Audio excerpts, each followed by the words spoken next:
Kotal Kahn was framed as a unique kind of Kahn. Not a ruthless conqueror or evil schemer, but a firm, pragmatic leader, hell-bent on making Outworld the best it can be. However, as his story developed, he began breaking this well-defined framework, becoming irrational and blinded by his misguided assumptions of Earthrealm and Raiden. He becomes completely imprudent and blindly opposes our protagonist by the end of MKX, disregarding what's best for Outworld. His mindset and decisions in the story aren't the only glaring inconsistencies. Kotal Kahn is a perfect example of NRS's larger power scaling issue, losing easy battles to people who should be on their knees, pleading for his mercy.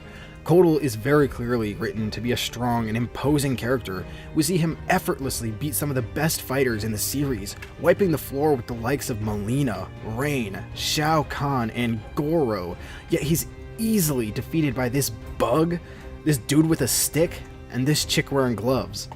Behind these inconsistencies lies something special, a unique, strong, and charismatic character, a powerful new take on Outworld's Kahn. A Kahn who doesn't just yearn for power and rules with an iron fist, but a Kahn with a heart. A Kahn willing to put his people first and himself second. A Kahn with boundless potential to be one of the most memorable in the series.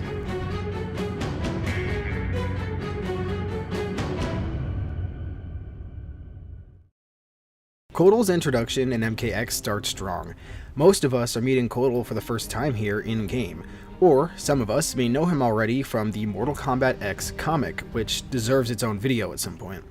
However, for this video, and to try and only critique aspects of the story canon to the game, I will only mention parts of the comics that I have a good reason to believe are canon, such as Kotal's fight with Goro being confirmed in-game by Kotal himself in Mortal Kombat 11. Surely you can. Queen Shiva does not trust me. No Shokan has since my bloody battle with Goro. So I will be treating Kotal's Mortal Kombat X introduction as if it's the first time anyone is meeting him. Kotal is meeting with Kano to negotiate a price for Kano's aid in the war against Mileena. However, we can see Kano look outside the cart to see Mileena preparing for an ambush. The road is blocked and forces D'Vorah out of the cart to clear it. This is where Kano takes the opportunity to do what Mileena paid him to do, assassinate Kotal Kahn. Roughly 2 minutes pass before Kotal actually fights Kano. During this time, we are hit with a lot of important dialogue and information that quickly and effectively fills us in on the important events that are happening in Outworld during this time. We learn that Kotal is the new Kahn, Mileena wants the throne, the two sides are engaged in a civil war because of this, and Mileena has Shinnok's amulet. With this information comes new questions that keep us engaged in the story and wanting to know more. How is Kotal the new Kahn? Why isn't Mileena Kahn? Why are Tanya and Rain on Melina's side? Why does Mileena have or need Shinnok's amulet? Immediately, you are engaged with the story, with Kotal, Mileena, and Outworld, and you want to see more with just a few minutes of well-managed dialogue. The dialogue here does more than just fill us in on the overall story. When it comes to Kotal, we get an idea of his character, how he thinks, his demeanor, his personality. When Kano attacks Kotal, we also get our first showing of Kotal's strength. Assuming you hit all of the QuickTime events, Kotal handles Kano pretty easily. He's even quick to try and kill Kano after their fight, though Tanya saves him. We get another important dialogue exchange before this fight with Tanya as well. I'm pleased you remember me, Kotal. I will never forget those who freed Mileena. She vowed to create a free Edenia, something you refused to do. A united Outworld stands strong against its enemies. It will never be united under your rule. Your rebellion is all that prevents it. We learn a few things here. Tanya helped free Mileena, which indicates to us that Mileena was previously imprisoned by Kotal. Tanya joined with Mileena because Mileena promised to free Edenia, which, if you don't know, Edenia was merged with Outworld because of Shao Kahn previously. However, Kotal wishes to keep Outworld united to bolster its strength, so he's refusing to free Edenia. This is what I believe to be Kotal's main goal, to make Outworld the best it can possibly be. This is his driving force for the rest of the story, to do what's best for Outworld. He doesn't just yearn for power or conquest like Shao did before him, rather he genuinely wants what's best for his home. This is further reinforced later in his story, but just know that moving forward, everything Kotal decides to do is centered around that goal. Next, we see Kotal just be a pure badass, effortlessly killing Tarkatan soldiers on his way to Melina. He then easily overpowers Melina and knocks her off the rooftop. He then fights Rain, the half-god, half-Adenian son of Argus, and wins, showing impressive feats of strength as he nearly single-handedly shuts down this ambush. Next, he fights Melina, who is no joke, half-Adenian, half-Tarkatan clone of Kitana, daughter of Shao Kahn, created by Shang Tsung with the purpose of succeeding Shao whenever that day came. We know she is strong, but even she knew before they fought that she had no chance against Kotal. She is beaten, and in a desperate effort to save her life, she uses Shinnok's amulet, knowing it will hurt her, to ward off Kotal and escape. This concludes Kotal's introduction, and it was a pretty damn good one. We learn about Kotal's goals, his personality, and the conflicts he faces. We are also shown just how strong Kotal is. He racks up some impressive wins in just his introduction chapter, setting him up as a powerful force not to be taken lightly. Hell, he is Kahn of Outworld after all, so his intro backs the connotation of being Kahn. Unfortunately, throughout the rest of Kotal's story, nearly everything established in this intro is undone and poorly managed. We next see Kotal when the combat kids meet with him to discuss Shinnok's amulet. Kotal is initially distrusting of them as Earthrealm swore to protect the amulet and failed. He's also mad that they just marched into Outworld uninvited and interrupted whatever it was they were doing. Despite Cassie and Jin trying to convince Kotal that they intended no ill on him or Outworld, Kotal doesn't buy it, as he doesn't want to take the chance that they may be allies with Melina. Kung Jin then challenges Kotal to a trial by combat in order to absolve the group of any wrongdoing. This, Kotal accepts, and even compliments Jin for his knowledge of Outworld laws. Kahn, under Outworld law, I claim the right of defense by combat. What? You're gonna fight a duel? To absolve us of all accusations. Denying the request brings dishonor upon the accuser. You know much of Outworld. This brief exchange also says a bit about Kotal's character. Even after he loses to Jin, he simply accepts his fate and tells Jin to kill him. Now, trust me, I will return to this loss to Jin in the power scaling portion of this video, but for now, I want to focus on what this interaction tells us about Kotal's character. We now know that Kotal is an adamant rule follower, especially concerning Outworld laws and customs. He limits himself to Outworld rules and shows that he is a leader to his people and not just a ruler of them. He honors the Reiko Accords with Earthrealm and does everything by the book. Seeing this display of leadership and by-the-book thinking, it's easy to understand how Kotal has amassed a large following who firmly support his rule as Kahn. They see him not as a brutal ruler who does what he wants, but as a leader and fellow citizen bound by the same laws and punishments. This gives us now a pretty firm understanding of Kotal and what drives the decisions he makes. A reasonable and strong leader who abides by the rules, willing to do whatever he needs to protect and better Outworld. This is his framework, his character, the established persona of Kotal Kahn that will drive his every decision in the story. Or well, it should have.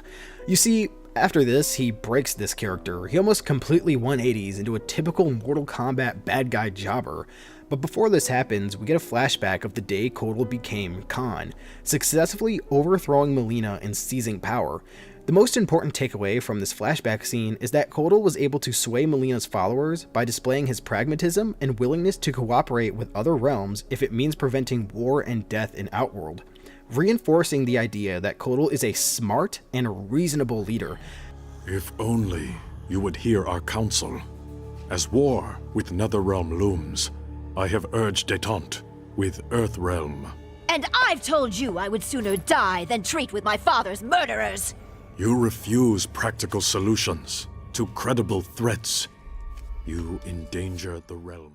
However, upon his execution of Melina and mere seconds after this flashback sequence, he completely flips, betrays the combat kids in Earthrealm, violates the Reiko Accords, and takes the amulet. This just doesn't make any sense to me. I can understand that he doesn't trust Earthrealm with the amulet since it's already gotten stolen, but to handle it like this is a huge mistake. He's actively choosing to make an enemy of Earthrealm now, breaking any trust they had built, and ruining the chance at gaining a powerful ally to Outworld. Everything that we know about Kotal's character is shattered by this decision. He is risking retaliation and war with Earthrealm over the possession of the amulet when he could just let them return and request a formal discussion on how to cooperate and better protect the amulet so that it doesn't get taken again. From here, he just gives the amulet to D'Vorah, where she betrays him instantly, because suddenly we learn that she's actually just been playing the long game and was working with the Netherrealm to resurrect Shinnok this entire time. So now, Kotal has just doomed everyone by doing the very thing he was so worried Earthrealm would do. Then he blindly assumes that Earthrealm must be behind D'Vorah's betrayal despite all of the cooperation they have given him throughout the entire story. D'Vorah and the Earthrealmers? She stole the amulet, then helped them escape. She betrayed us to the Thunder God. You wound me, D'Vorah. Prepare the legions. We go to Earthrealm. We will wrest back the amulet from that devil Raiden. I thought Kotal was supposed to be smart and reasonable, yet he takes a blind assumption about Earthrealm and decides to invade them to take the amulet back by force. He doesn't even know for sure if the amulet is even there. Why does he do this? He doesn't stop to think about any of it. Where's the amulet? Why did D'Vorah do this? Where is D'Vorah? Maybe it'd be helpful to find her first, Kotal. Then, when they get to Earthrealm, and Jackie tells Kotal about what's happening, he somehow gets dumber. He basically says, well, Earthrealm is cooked, so I'll just let y'all suffer. Bring your heads to Shinnok and prepare to fight Shinnok on our own. Shinnok's been freed. He's at Raiden's Sky Temple. He's already infected Earthrealm's life force. The heavens boil. Earthrealm is lost. Not if we hang together. I will appease Shinnok. Bring him your heads.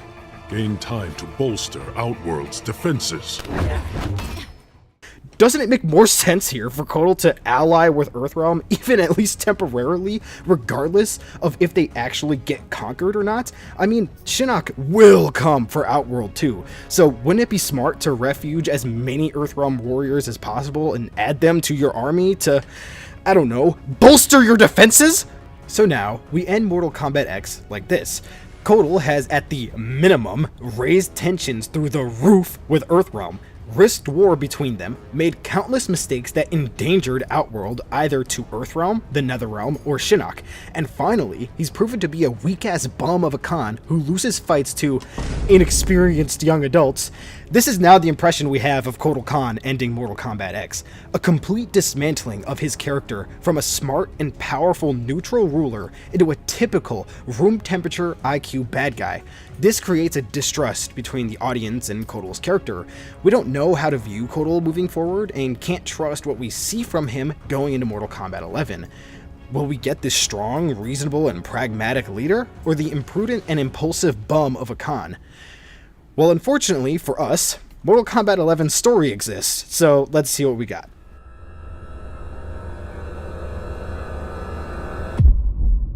A common theme with Mortal Kombat 11 is that things only get worse. Their mistakes were amplified in a manner that tells me they did not care for continuity since the story was getting reset anyway. A great example of this is Kotal's exchange with the past Raiden who had just arrived from his timeline into this one. Everything changed after your defeat of Shinnok. Shinnok's defeated? Our realms joined to fight him. But in victory, you were hardened.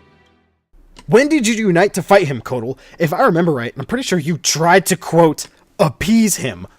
I will appease Shinnok. Bring him your heads. Gain time to bolster Outworld's defenses. Did Kotal hit his head too hard here? The way you might be able to spin it as they united was when they were trying to get the amulet back from Mileena, but even that was met with resistance from Kotal. That also doesn't count as fighting Shinnok. He wasn't the focus, it was the amulet that was important because it was being misused by Mileena. So when the hell did Kotal think they united to fight Shinnok? Is he lying to gain Raiden's aid here? Did he get hit too hard by Xiao and it fogged up his memory? Or did the writers just stop caring enough about making sure their facts were right? It is astonishing the level of inconsistency here.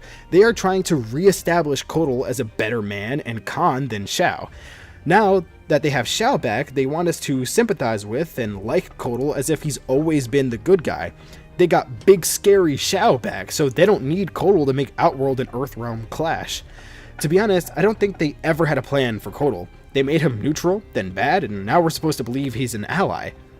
If they wanted to take a route here where Kotal has managed to ally with Earthrealm and then Xiao comes back and is disgusted by the peace, then I could see that, especially if Kotal actually helped Earthrealm against Shinnok at the end of Mortal Kombat X. However, none of this makes any sense because he just never did that. So now we're left scratching our heads about Kotal and have no idea what to think about him at all. Kotal's overall arc in MK11 revolves around his hardened heart, focusing on Kotal learning to be more compassionate and sympathetic to those around him, more specifically the Tarkatans that have returned after he assumedly slaughtered their entire people for allying against him beside Melina. We learn that Kotal and Jade have a romantic history going at least as far back as the start of Mortal Kombat 9. The relationship feels kinda out of left field. There was never really any sort of indication that Kotal had such a relationship. If they had planned this since Kotal's debut in Mortal Kombat X, which I very much doubt, you'd think there'd be some hints that this relationship existed. Like maybe there could have been moments where Kotal second-guessed executing someone because he thought maybe Jade wouldn't want this. Or maybe there could be a visual hint somewhere, like a piece of jewelry we know belongs to Jade, or a picture of them somewhere. Instead, we got nothing, which makes the relationship feel pretty random, but if I'm being honest, I actually kind of like this relationship. It feels random, but also natural, as I think it fits Kotal's personality. He's already softer than any Kahn before him. He was shown to be sympathetic at times in Mortal Kombat X, proving he does have compassion for others despite his tendency to jump to death as the first choice of punishment. So it makes sense to me that Kotal may have picked up this softer side from a previous relationship in his past. We next see Kotal in Jade's chapter, where they are searching for Shao Kahn in the Tarkatan camp. Kotal initially suggests to just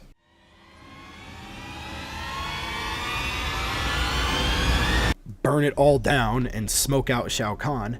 Jade obviously doesn't agree with this since it'll endanger innocent lives. So Kotal hears her out on her plan instead, but only after he gets his cheeks handed to him by D'Vorah, though Jade saves him from D'Vorah's ambush. They then infiltrate the camp and kill a bunch of Tarkatans. Kotal tries to execute them all, but Jade stops him. Kotal, still holding a grudge, reminds Jade about their rebellion against him, trying to justify his cruel actions. Jade decides to initiate a domestic dispute in front of the Tarkatan families. She beats Kotal senseless and knocks him unconscious for a concerning amount of time.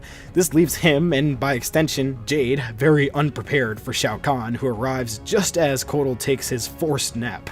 To wrap things up, Kotal is transported to the Colosseum to be publicly executed by Xiao. He's then freed when Kitana shows up with her army to battle Shao Kahn.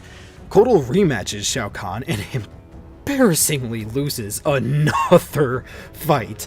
He's left crippled, he and Jade make up despite his hardened heart, blah blah blah. She knows his heart can change, they love each other. So sweet. The timeline gets reset and they get erased from existence anyway. I can't take it anymore. I need to talk about the power scaling problem before it's down to a hole in my monitor.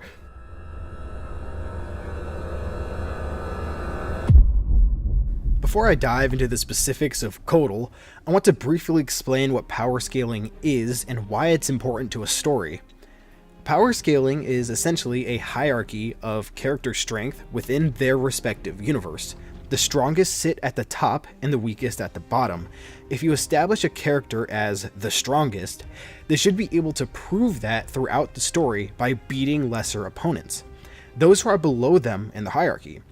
If this isn't maintained to be consistent, it can ruin a few major things in the story: credibility, immersion, and stakes. I will be going over each of these three things and how it undermines Kotal's story. I will also provide a good example of a strong character losing while maintaining or enhancing each of those three things. Let's start with credibility. You want the audience to believe what's happening in the story within its context. If you want the audience to believe a character is strong, you need to show and establish that, as they did with Kotal's introduction. However, you need to maintain this and maintain that character's position on the hierarchy. If you break this and allow a far weaker character to beat them without a well-written or established reason, it ruins the credibility of the outcome. It makes the outcome feel forced to serve the plot, rather than be a natural continuation of events. Instead of the audience focusing on the plot and narrative, they will focus on the ridiculous outcome of the fight and question the logic of the story and whether the writers even care about their world building. This will hurt not just the stronger character, but the weaker one too. For example, when Kotal loses to Kung Jin, no one's going to say, "Oh wow, Kung Jin must be so strong," and believe that the outcome was natural. Instead, they're going to think, "How the hell did Kotal lose that? There's no way Kung Jin just won that." Because there was no setup at all. Jin was never prepared to fight Kotal, nor was Kotal weakened in any way. Jin has no setup as a strong and imposing character by this point. We never see Jin display a level of strength anywhere near what Kotal has, and so it makes the outcome unbelievable and frustrating. This ties into the next important thing, immersion.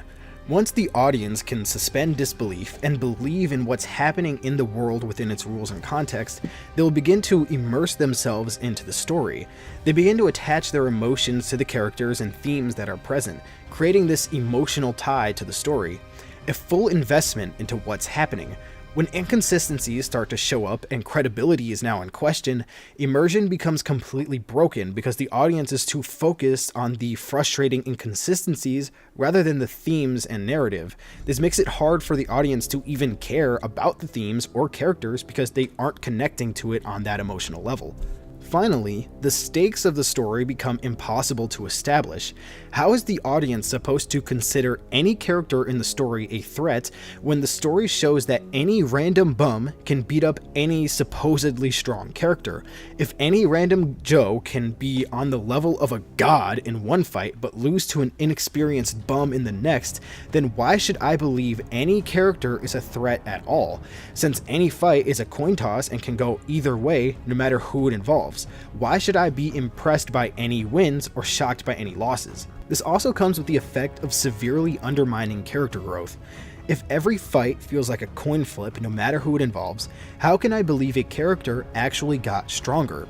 This is part of why Cassie's win over Shinnok doesn't sit well. By the time we reach that fight, we've been inundated with fights that should not have ended the way that they did. So did Cassie actually grow and become stronger by the end of the story? Or was Shinnok ever actually that strong? This works going backwards too. Kotal's victory over Goro becomes less and less impressive the more we watch Kotal get clowned on. Was Kotal always weak and just got lucky versus Goro? But then what does this mean for Goro? If Kotal is weaker than Kung Jin, but can beat Goro, does this mean Kung Jin is stronger than Goro and can beat him too? Now that we know why consistent power scaling is important, I want to provide a good example of a strong character losing a fight in a believable, immersive way that maintains and establishes the stakes. In the most recent installment of my favorite game franchise ever, God of War, Kratos meets and fights the Norse god Thor.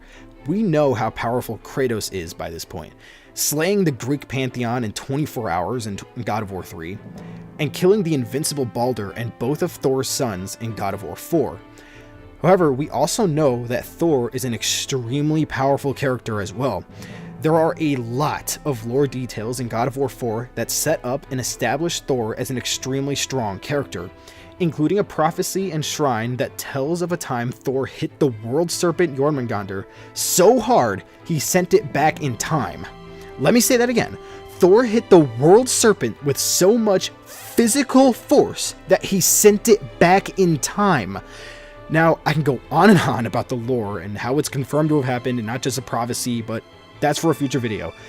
Just know that Thor did in fact blast Jormungandr into the past with sheer physical force. That being said, by the time we fight Thor, there has been a full game to build up Thor to a point where we can believe he's a real threat to Kratos. That isn't all though, because despite the great setup that was given to Thor, it's still not quite slaying a pantheon in 24 hours insane. So feats alone don't make this even.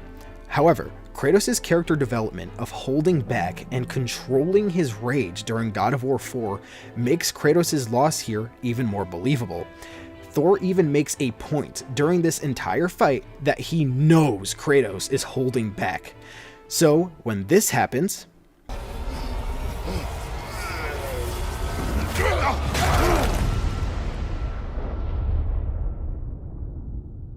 Oh no. I say when we're done. I'm not leaving till I see the real you. and Kratos not only loses, but dies, we believe it. We fully believe that Thor is capable of beating Kratos.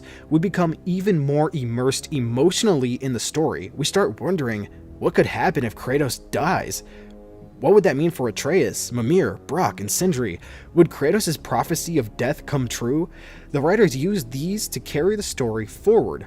They keep the lingering threat of Kratos' possible demise over our heads the entire game, and it all started with this fight. The stakes were risen, and the fight's outcome was believable and immersive, all while Kratos, the pantheon-slaying god of war, lost the opening fight. So, to sum it up, the writers properly set up Thor's strength and weakened Kratos by having him hold back to make the outcome of the fight a believable and immersive one. So that is how you allow a stronger character to lose while maintaining the integrity of your power hierarchy. NRS should have done that when deciding to make Kotal lose to Jin or Jackie. Weaken Kotal and or set up and develop the others to even the fight somehow. Personally, I would have just preferred Kotal wins or they don't fight at all, since the fight with Kung Jin happens early in the story, and talking things out serves Kung Jin better in that situation. What I mean is that Kung Jin has already been shown to be a smooth talker. He has a way of convincing and swaying people into doing what benefits him. What I'd have done for this fight would be to allow the player to play as Kung Jin, as they did, win the fight to progress the story, and then just have the immediate cutscene show Kotal stand back up, get serious, and beat up Kung Jin. But Kotal would respect Kung Jin for putting his life on the line to prove he's telling the truth. Kotal would then believe Kung Jin because of that fact and let him go. This would progress the story the exact same way as they already had it, except it would keep the power hierarchy intact. But if Kotal must lose here, you need to write a believable reason for it. Otherwise, again, your audience will care more about how stupid the fight was rather than the story you are trying to tell. Despite the numerous inconsistencies of Kotal Kahn throughout his story, he still managed to leave a strong and lasting impression on many of us, myself included. If Kotal Kahn had retained consistency in his pragmatic nature, pristine reasoning skills, and brute strength throughout the series, I think Kotal would easily surpass Shao as my favorite Kahn, and possibly even be my favorite character in the series. He's brutal and resilient, yet kind and pragmatic. He's a beautiful representation of Aztec culture, something I wish I saw more of in gaming as I have roots that lead back to it. Kotal really is something special to me. He's a unique take on Outworld's Kahn. He's a neutral ruler who really cares for his people, not just a Kahn with a lust for power and conquest, but a Kahn with a heart. And that's going to do it for today's video. I really do love and appreciate Kotal Kahn. He's been a favorite of mine since I first learned about him in Mortal Kombat X.